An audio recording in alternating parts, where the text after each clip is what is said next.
everybody's time as folks log on. If they log on a little late, we will have the recording available post webinar.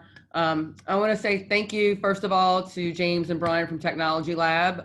We started a partnership with them about a month ago, and that partnership is what sparked our idea to do a technology series. I recognize a lot of the names on here, and y'all have been coming to our bottom line uh, webinars and workshops for a long time. We've focused generally on back office work, finance, operations, employment law, HR. And just in this time of COVID and distance learning, had an opportunity to expand a little bit into technology.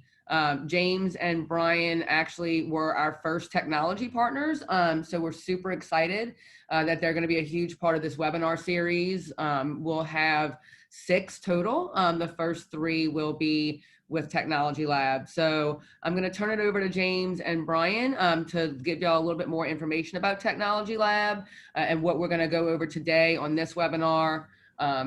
And if James, if you want to talk about real briefly about the next 2 that are coming up that y'all are hosting, we can do that as well. And again, for my folks that joined a little bit late, if you have questions, go ahead and drop them in the chat and we will get them answered for you. So I hope y'all enjoy the Google Classroom. Awesome. Thank you for the kind introduction, Melissa. So really excited to be here today, guys, and get a chance to virtually meet some of you. We've been really excited about this web series since we started working on it with Melissa about 2 months ago.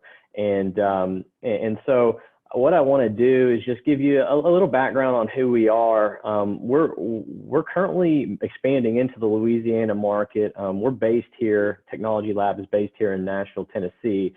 But we've been charter focused as a managed services provider and support provider for roughly 9 years. We manage probably 85% of the charter schools here in Nashville, and now are managing roughly 12 to 15 of the charter organizations in Memphis, Tennessee, and then we manage all but one of the charter schools and support the charter schools in Mississippi. So it just kind of makes sense for us to make our next expansion into the Louisiana market, and we know that it's a pretty large market for you guys as charter organizations, and so this was an opportunity for us to kind of introduce ourselves, but also what we try to do for all of our existing charter clients and so on is not just be a vendor and a provider of services, but more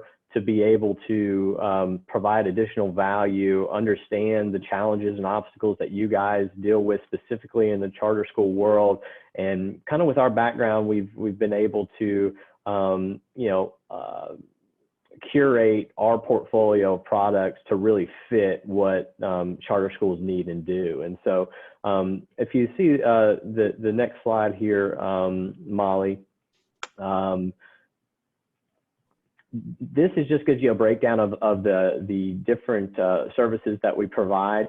Most of the schools that we work with, I would say probably 70% of the schools don't have an IT staff. They actually hire us to do everything, right? So we manage their network, we manage all the way down to the end user devices for the faculty and the teachers, as well as the student devices.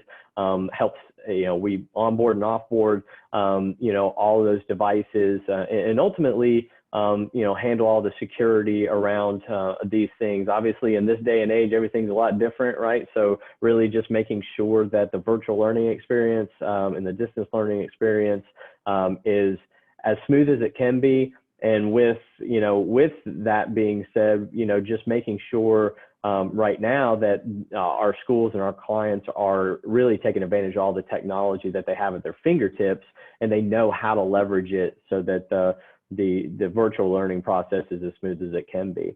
great part about it is, a lot of folks are kind of being forced into learning a lot of new technologies at schools, and that are probably going to, and we hope are going to really help them as kids and students start to come back into the buildings. And now, all of a sudden faculties are able to use these tools that maybe they weren't using as much prior to that. So, obviously, in addition to that, we're strategy consultants with our clients. We understand how E-rate works, and there's a lot of government money out there as well that schools, charter schools in particular, are able to take advantage of.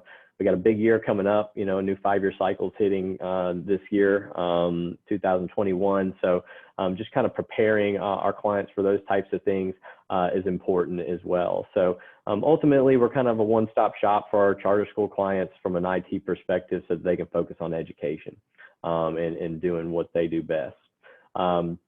If you go down to the next slide, one thing that kind of prompted this webinar series was the distance learning, right? There are challenges, as we all know right now, that we're facing that are different than we've ever faced before. Even before this happened, these are just some stats to give you an idea of how important technology has become within the classroom. 82% of teachers saying that technology enhances their learning experience. 66% of teachers saying that technology makes students more productive if used correctly, right? If you know how to use the tools, then you can be productive with them. And then 73% of teachers saying students use laptops and tablets in class. And I'm sure everybody on this call knows all about Chromebooks these days and iPads, especially the Chromebook shortage. Everybody's got to have a little understanding of that. So anyway, I just wanted to kind of lay out who we are as an organization, and we look forward to following up with you guys later as we continue to expand into the market. But this webinar series is going to be based around 3 different webinars. This one today is around Google Classroom. We've got Molly Lutz, who I'm going to introduce here in a second on the call. Next week's going to be hosted by GoGuardian, who some of you guys may be familiar with, but it's going to be geared around how to maintain, your school's culture in a virtual environment, and security in a virtual environment. And then the one 2 weeks from now is going to be with Microsoft, and they are going to be walking through a lot of stuff around Teams and how to utilize those things in the Office 365 suite or Microsoft 365 suite for education, which these 3 things, in our opinion, are some of the biggest tools that you're probably using and probably have, or want and need some additional deep dive in. So we're not going to be able to get as deep as we'd like to in 1 hour, but we're hoping that you'll be able to pull out a few golden nuggets out of all these webinars. And if you want to go deeper into some of these things that we go through, there'll be an opportunity to do that in a one-on-one type setting after the fact. So without further ado, I'm going to introduce Miss Molly Lutz. She is awesome. She's one of our strategic partners at Forward Edge. They focus specifically on Google Classroom and certified trainings and boot camps. They've even got an online portal and badging system that's pretty awesome. And she's a Google certified ed tech coach. I wanted to make sure I got that right. So really excited to have her talking and walking through some of the pieces of Google Classroom that we think are the most important to be able to get in about an hour. Like Melissa said, if you have questions throughout this, please don't hesitate to just throw them into the chat right in the middle of it. We'll go ahead and stop in the middle of the presentation, get questions answered right in a moment, so we're not waiting until the end and we're kind of hitting on them while they're hot. So without further ado, Miss Molly Lutz. Thank you so much. It is so good to be with everybody today. Hopefully everybody's safe and handling the storm. Sorry that you guys are getting hit again, but I'm glad that you were able to take some time out of your busy schedules to join me to learn a little bit about Google Classroom. So some of you may be very familiar with it. Some of you, maybe it's a first introduction to Google Classroom, but the tool of Google Classroom is really beneficial for not only our teachers and our students, but also for our administrators, our school leaders, and our parents. So I'm going to talk a little bit today about why we should use Google Classroom. how to set up a class, and then kind of just the nuts and bolts of what a Google Classroom really looks like, what could be the benefits or the best case or best practices for using Google Classroom, not just in the classroom with your students, but as an administrative tool to get information out to your staff, get information out to parents, community members, etc. So why use Google Classroom? My favorite thing about Google Classroom is that it is paperless, right? So with the unpredictability of this year because of COVID, teaching in a pandemic, we're learning all these new things. If I were still teaching, so I was a teacher. I taught 8th grade language arts for a few years, and I know several of my co-teachers are working where they're traveling from room to room so that the students aren't interacting in the hallways and all that kind of stuff. I have some friends who are teaching remotely 100%. I have some friends who are teaching in a blended environment. I know when I was teaching, I had piles and piles of resources and materials and things that I was using until I found Google Classroom. Google Classroom changed my life because I was no longer trying to flip through my files and open my big briefcase of notes and different resources. Everything that I could use was already on my Google Drive, and then I could easily put it into my Google Classroom. So that was my favorite thing about Google Classroom. But there's also a lot of other beneficial parts of Google Classroom. So you can use this basically on any device that can connect to the internet, regardless of if it's an Android or an iPhone, a smart device that can connect to an app. Google Classroom has a free app that anybody can download on any device, and that will allow students and parents and teachers and faculty and staff to get in wherever they are.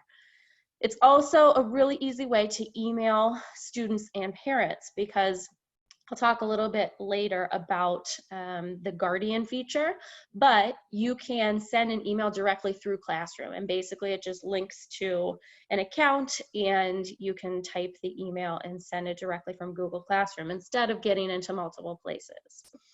It's a really cool tool for collaboration. I know that when I had intervention teams in my classrooms, it was a great way to differentiate my assignments. So instead of having to constantly add a different assignment for different groups of students, you can actually pick and choose which version of the assignment gets sent to a student. So there's differentiation options, and then there's also a built-in grading and feedback feature. So I'll show you a little bit of the rubric feature. Teachers have really liked this. It's a newer tool and a newer feature in Google Classroom, but it allows you to create a rubric. You can easily pull up the students' work on one side of your screen, go through your rubric on the other, and provide feedback and a grade in real time. So those are some why we would use it. Now, in this presentation, you will get a copy of this presentation after today, and these are all hyperlinks. So this is a step-by-step guide for how to create classes, edit classes, etc.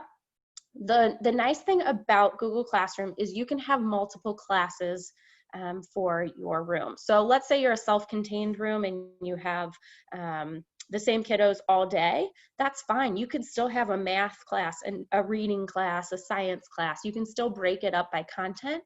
Or if you teach multiple kids and groups of kids a day, you can have your Bell 1, Bell 2, Bell 3.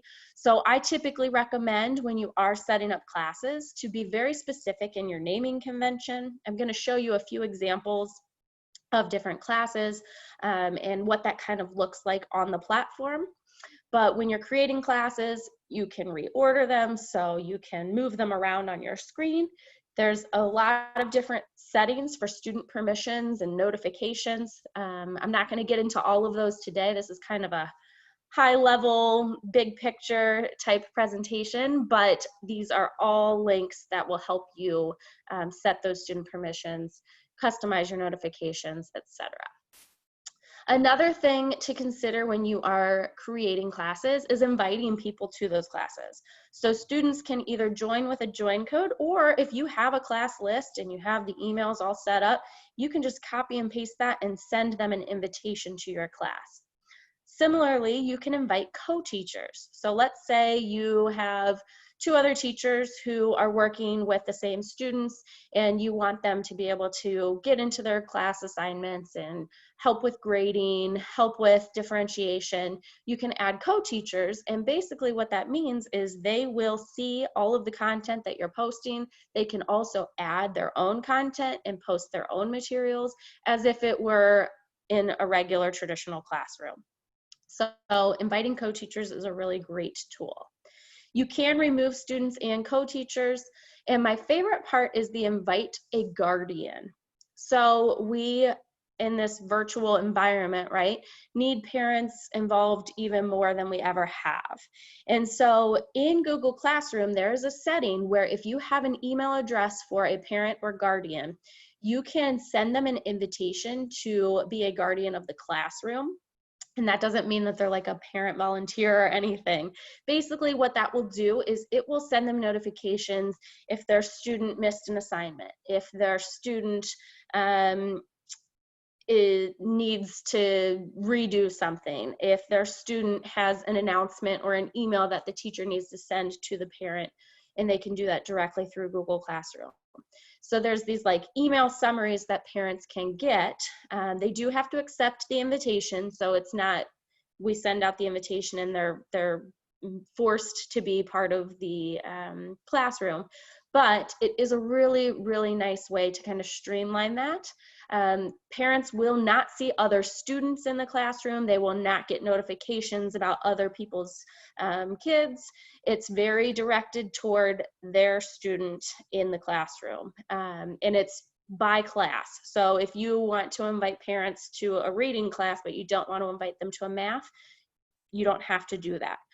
So it's very individualized, but it is a nice way and a nice option to include our parents in this classroom environment. So when you get into a Google Classroom, I'm going to show you what this looks like. These are some classes that I have, and you can actually add as many classes as you want. So let's say I wanted to add LAPCS, right? I could add a section. The only thing that's required is the class name. So I'm going to go ahead and create this. And what you'll notice is that when this is created, there are going to be several tabs along the top. We have a stream, we have classwork, we have people, and we have grades. So I'm going to talk to you a little bit about the stream right now. So when we are in the stream, what you're going to do here is basically share something with your students, right? And so you have to decide, do I want to share this with the whole class? Do I want a small group? Maybe I have a group of students who need to redo something. You can set that very specifically in the stream to go to the students that you need the announcement to go to. You would type your message directly in. The nice thing about it is if you're using and utilizing your Google Drive, you can insert attachments directly from that. You can insert YouTube materials. You can link anything that you found on the internet. Let's say you want them to go to a website. And you can also link any Microsoft files that you have on your computer. So there's a lot of opportunity to provide materials in a paperless format through the stream. Like I mentioned, you can add multiple classes. So let's say I'm teaching the same section or the same class to 4 different sections. I can select all of those students in those classes at the same time so that I don't have to get into each class and type the same message over and over again. One of my favorite features on the stream and in classwork is that you can schedule posts. So let's say every Monday morning at 8 a.m., we're supposed to upload our weekly schedule, or we're supposed to add any important information for the week. I can set that up on Friday afternoon to put my message in, put my attachments on, and I can say, okay, on Monday at 8 a.m., I want this post to go into my Google Classroom. It is a huge time saver because there are many times where I'm like, oh my gosh, I need to go post that. I told the kids that I would get that resource to them, and I'll either forget or I'll post it at a time where I know students aren't on their computers, so it's not really beneficial. So I love the scheduling feature because I can kind of plan out my week, plan out my unit, and I can schedule those posts and assignments when it needs to be set. So that is the stream. So what type of things do we do with the stream? Well, you can connect with your students and post announcements. You can maybe, so if we're in a virtual environment, maybe you post a reminder, hey, remember to get on to our Zoom call today at 1 p.m. and you can put the little link. You can do little videos. You can do updates for due dates. Hey guys, don't forget that we have a quiz on Thursday.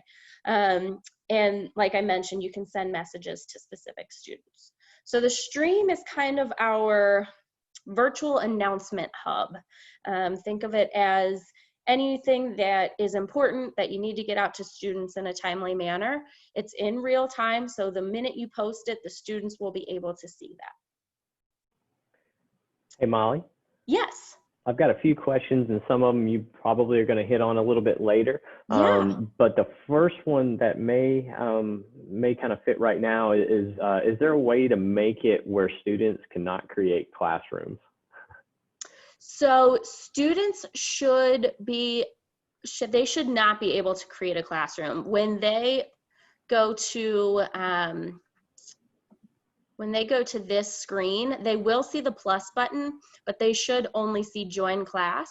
If they are seeing create class, I would talk to your IT and make sure that the permission settings are preventing the students from being able to create a class. Perfect. Yeah, that's what I was thinking. There are two other questions from Kelsey as well. One of them is about what all guardians get when you add them. Are you going to be hitting that later? So in these links, basically what they will get is this missing work. So if the student didn't turn in an assignment that was due, they'll get a notification, hey, Johnny missed this assignment. They'll get notices on upcoming work. So let's say you have a bunch of due dates set up in Google Classroom. They will be notified if they have upcoming assignments. And then any of those announcements or questions that are on your stream. So they will be able to see all of those items, but they will not see any other students' information unless in the stream you're like, maybe a shout out, some student did something great, they would see that. But otherwise, it's very specific to their student missing work, upcoming work, and class activity. Awesome. Okay, perfect. And then last question here from Kelsey, and this may be good for now. Can parents see grades and work returned to students? They cannot. So when they're invited to be a guardian, and some parents don't like that feature, they want to be able to see a little bit more than Google allows, but they will not see grades, they will not see the feedback between the students and the teachers, the collaboration and all of that. So no, they will not. All right, one more question. This one's from Megan, asking, and this again may be a little bit later, so if you're going to be talking about this later, then we can hit this question later, but this is she says, interested to know about ways to manage Google Classroom from the admin level. Is that possible or only generated and owned by the teacher? Yeah, so I will get into different ways that admin can kind of manage this. I would not suggest being a co-teacher on every teacher's class because then it gets a little overwhelming.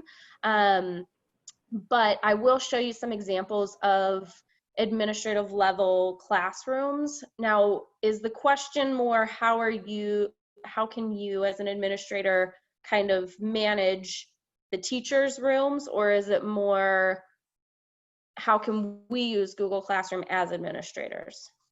I want to make sure that I'm answering the question the right way. Yeah, I was just thinking about as we're collating, as you're bringing together teachers who are all using Google Classroom in a school, like what are some best practices around, to your point, collecting the content that the teachers might have on it so that they can use it from year to year. As maybe a teacher shifts to a different grade level or chooses not to, to teach anymore, what does that look like? Like how, Right. What is the management of that? And also, to your point, like liability and permissions, what also does that look like in terms of being able to coach and monitor, from a principal point of view? Yeah.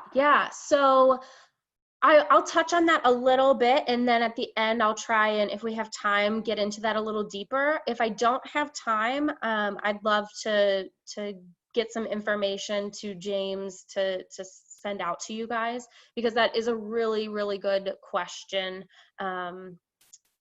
that I think parts of that will be answered throughout the rest, but what I don't get to, we'll definitely connect after the presentation. Thank you. Okay, so let's keep going through, and I'll try every step we get to kind of talk about the administrative side of this and how that's going to look and best practices for that. And then at the end, we'll touch base again. So once we get to that second classwork tab, this is where teachers are going to basically live. I didn't post a ton on my stream, but I used my classwork tab a lot as a teacher. So this is where we can create assignments, we can create quizzes, we can just ask a question. So if we're wanting to get a quick entrance or exit ticket, a poll for something that we're doing in class, the question tool is really nice. You can post materials. So let's say it's something that they don't need to turn in or engage with necessarily where we're seeing their work, but it's an article or a video or some kind of resource that they need to use but not turn back in. You can use a material for that. You can reuse posts. So let's say you had an assignment or a question and you really liked the flow of it and the students reacted and engaged with it really well. So we want to reuse that. You can use a post again and edit that however you need it to fit with the new assignment. So reusing posts is a really nice option. And then topics. Topics are going to be the most important part of the classwork page. So when I was using Classroom, they did not have topics available. And I wish they would have, because it makes it chunked for students to easily navigate. So what I'm going to show you is, this is actually a faculty staff classroom that I am a part of. I work for, I coach a specific high school in Cincinnati. And so we have a faculty and staff page, and all of these topics are things that our teachers need to have access to very easily. And you'll notice that I have like a whole resource page here, but it basically breaks it down so that students can say, oh, okay, here's my resources for this topic, here's my resources for that topic. Some teachers will post week by week, so they'll have week 1, week 2, week 3. They might do it in reverse order so that it's the newest material or content up at the top. But topics are going to be a really, really nice time saver. It helps with organization for you and your students. It's a really cool feature. Hey, Molly? Yeah. Is there a way to organize the stream like you can the classwork? So when you are in your stream, there are no topics on the stream, unfortunately. So let me get into my LAPCS. So if I were sharing something, I can move I can drag and drop them, but there's no real topics on the stream page, and that's why I really don't use it very often, because I'll use it for quick announcements, updates that students need to be made aware of, but most of my information is going on my classwork page, because when I'm on my classwork page, if I create a new assignment, I have my title, I have my instructions, so I can give them any updates or information I need at that point. I can add my attachments. I can create something for them to work on. So let's say I want them to create a doc for me. Please add, add your content here. And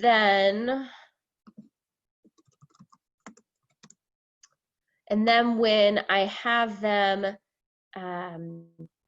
complete the activities, it's all kind of housed in one place on my classroom in a much more organized way. On the stream, it can get a little jumbled if you're using it every day for a lot of different things.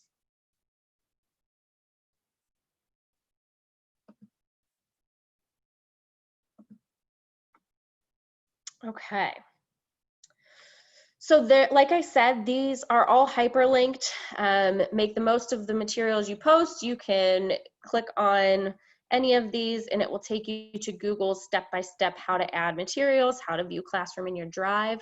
So if you are not currently using Google Classroom and you created a new class today, let's say you just wanted to play around with it and you're going to create a new class. If you create that class, you will notice in your Google Drive a new folder called Classroom. And in that Classroom folder will be any classes that you generate. And beyond that, it will be any materials or assignments that you post there, and then the student work. So it kind of already nests those folders and those materials for you. You don't have to do anything except for create the classroom. So it's a really nice way. If I go into my Google Class, or if I go into my Drive and I want to see my different classes, I can do that very easily by looking at my Classroom Drive folder. There are going to be some rubrics that I'm going to show you in just a little bit. There is an originality report for classwork. I think Google upped it to 5 free reports per class. So if you are teaching a content where it might be tempting to pull things off the internet and not cite them correctly, or copy and paste large chunks of information, right? I taught 8th grade language arts, so this was something I considered a lot. It was not an option when I taught, so I'm glad that it is. You can turn on these originality reports, and what Google will do is it will actually scan the student work and let you know the percentage that it is original. The only thing about that is students will get a notification that you have turned that on, and they get 3 free trial runs on their end that teachers will not know about. So if a student notices, oh, she turned on the originality report, they can go in and test their paper, and if it comes back with 85% is taken or is copyright, they can go in and try again, run the report again. Oh, now it's down to 43%. Okay, cool, I'm a little bit closer. They can go in and edit it again, and they can do that 3 times.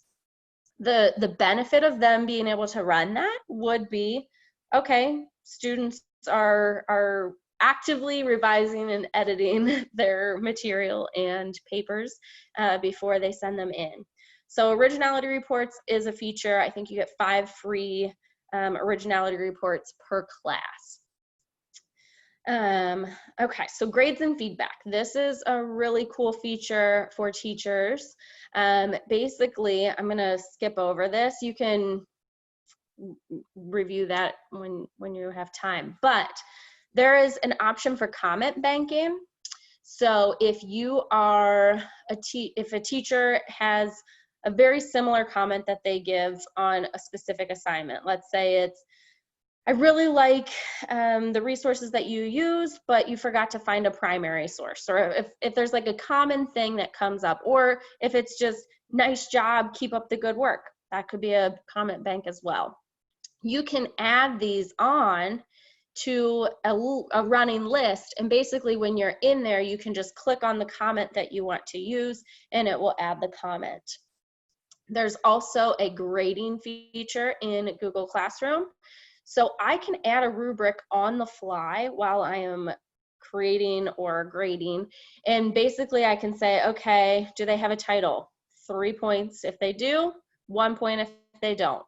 And I just click on the tile for where they land and it grades it for me. I can manually adjust that if I wanted to, and then I can add private comments. So the grading rubrics in Google Classroom are really nice because the students can see them. They know exactly what they're being graded on.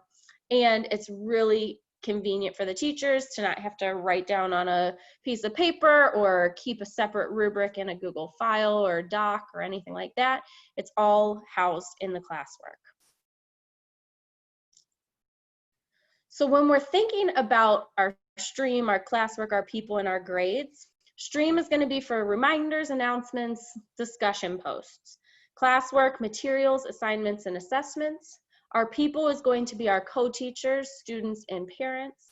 And our grades are going to be anything that the students submit, what we've graded, and anything that's missing or late. So it will flag our missing and late work so that we can easily identify which students have turned it in and which students have not.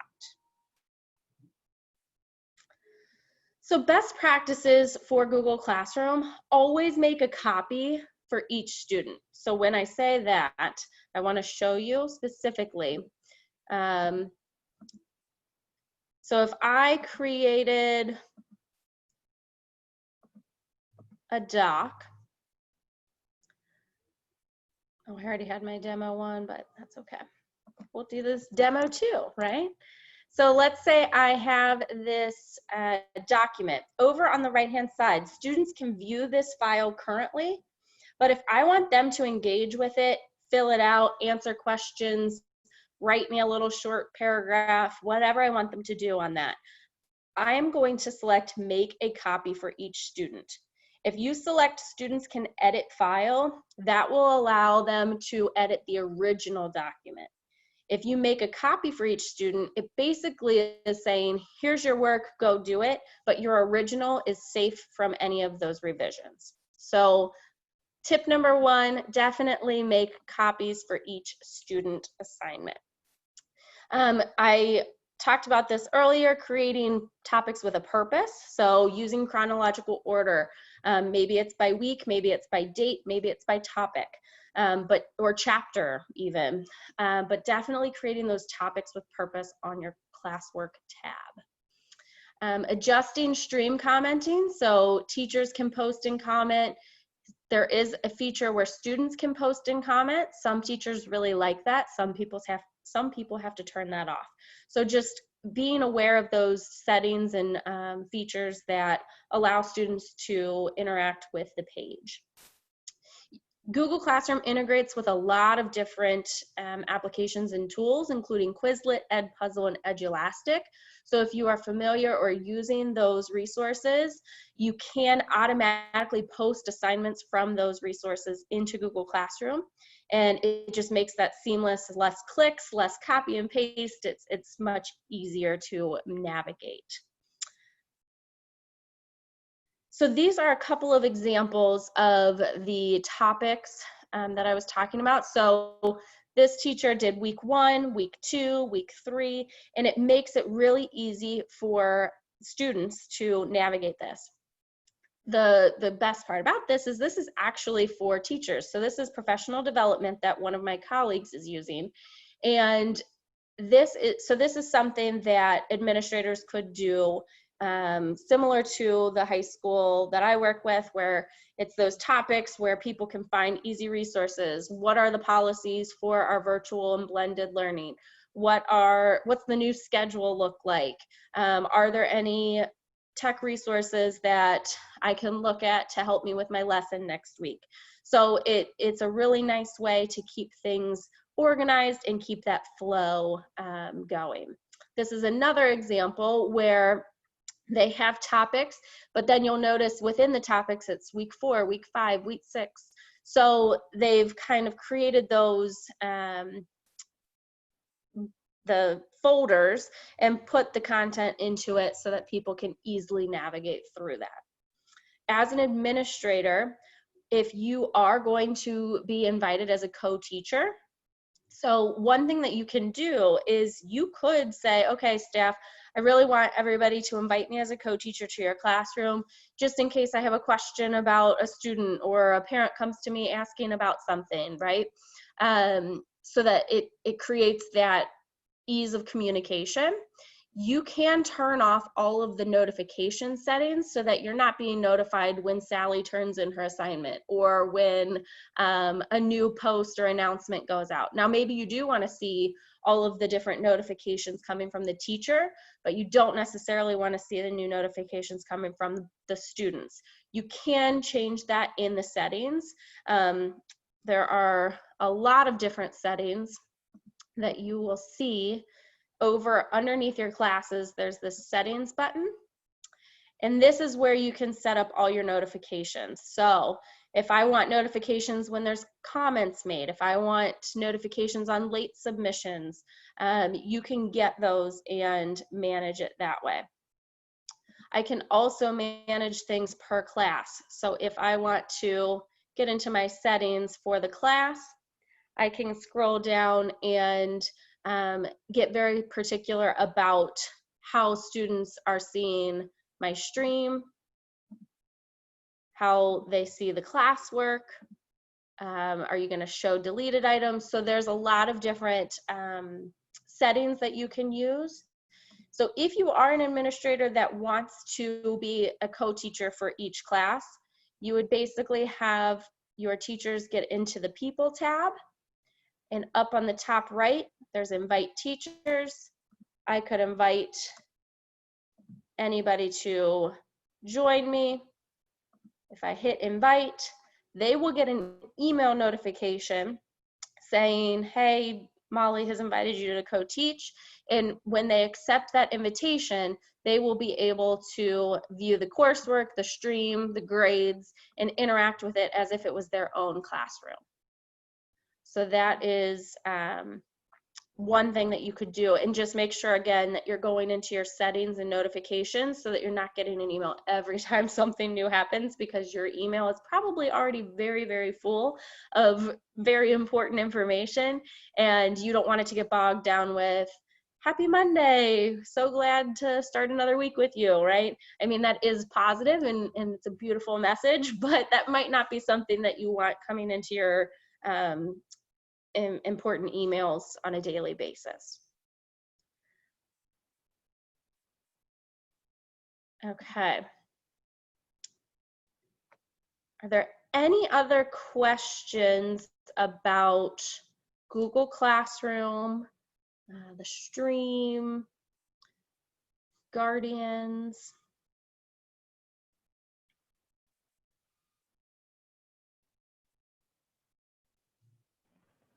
I would say we have some time here, guys. We're about 13 minutes. So if there's some specific direction that you want us to dig deeper into or dive deeper into, definitely want to utilize this time to do that. So it could be completely off the wall, the question that you have, you know, or you know, maybe even a topic within Google Classroom that we haven't even hit on. So let us know if you've got anything. We'll give it a second here. I know that's a lot of content that I just covered in a very short amount of time. So you might just be thinking like, okay, how would I use this? How would I help my staff use this? So Molly, why don't you talk a little, you know, as we talked about early on at the beginning of this call or this webinar, you know, this is just kind of the tip of the iceberg. Google Classroom Yes. is a bear. It's got a lot going on and a lot of different things you can utilize it for. So you want to talk through, you know, some of the ways that you got that we can help schools in a one-on-one setting, if they want to learn more, or they want to dive deeper into some specifics around how they're doing what they're doing? Yeah, absolutely. So on the slide deck that you'll receive in a little bit, there are a few slides on different things that our curriculum and integration team can help with. And one of those is these Google boot camps. So if you are starting to use Google in your school, or are already using it actively but want some just brush up training on specific skills, we do offer individualized training for schools and districts. And basically our boot camps are designed to help support teachers and staff take and pass the Google Level 1 and 2 certifications. However, we have schools and districts who use these boot camps just to brush up on skills. During the pandemic, we have had a lot of schools who might not want their teachers, or aren't making their teachers, get Google certified necessarily, but we cover all of the G Suite applications and tools in those boot camps. And so it's a really cool opportunity for teachers to take a deeper dive, and administrators to figure out different productivity tools in Google, different ways to keep everybody on the same page, consistency. So these can be individualized or specialized to your specific needs. If you did want to go into the traditional Google Level 1 boot camp, it's typically 3 full days. We have broken it down into half days where it was a little bit longer of a commitment. And we have done it where it's just a couple of tools out of the Google boot camp. So it's definitely customizable. Google Level 2 certification is typically 2 full days. So that's one option that we do offer. Another thing that James mentioned early on in the presentation is our EdU badges. So this is a really unique opportunity. Synchronous PD is not a very viable option for a lot of people right now. We're all in different places, many of us at home. And so we have an anytime, anywhere PD program. It's called EdU Badges. And basically what this does is teachers can go on, and administrators and staff, and anybody can go on who is part of this program and view any of our 170 different badges. Now, when I say badge, it's different topics, different tools, different strategies. So we have everything from Google products. So there are a lot of Google videos, but we also have different things like Nearpod, Screencastify, different apps and tools that are ed tech related that will help schools serve their students better. So this is all about technology integration. Teachers will go on, they'll view some videos, look through some different resources and materials that we have based on that badge. And then we ask that they either create something, maybe they give a quiz using the tool, and then they submit evidence back to us. And we have live coaches, all of them are former teachers, and they will review the evidence, and teachers accumulate points. Now, it's like, okay, what do these points do, right? These points can be accumulated for contact hours at the end of the year, or for graduate credit. So we are partnered with Ashland University. So depending on the number of points accumulated in a school year, you can either get contact hours or graduate credit. So this is a really, really cool opportunity because a lot of us are just so busy, but we know that we want to learn a different tool or a different strategy. So EdU is a really cool opportunity to do that. Thank you so much, Molly and James and Brian. Thank you to everybody who logged on this morning. I know there's a lot going on. I know that as Louisiana, not New Orleans, but the rest of Louisiana moves into phase 3, we're a little bit more focused on in-person than distance learning right now, but I think this is really important content for us to be presenting, given the unknowns of what's going to happen when we go back in, given our propensity for having storms come and go. I think distance learning will continue to be really important. And I hope that you all continue to join us through the series. We're real excited to have James and Brian back for the next couple of the presentations with us. As Molly said, she's going to share she will share the presentation itself with us because it has hyperlinks in it. Once the recording's available, I will share the recording out as well as Molly's presentation. So again, thank you to everybody. As I was telling James just a few minutes ago, school folks don't mind getting a few minutes of their time back. So it is perfectly fine that we have 7 minutes left and everyone can get a few minutes back to their day. And we will see you all again next Wednesday at 10 a.m. Thank you, everybody. Thank you, guys. Thank you, Molly. you.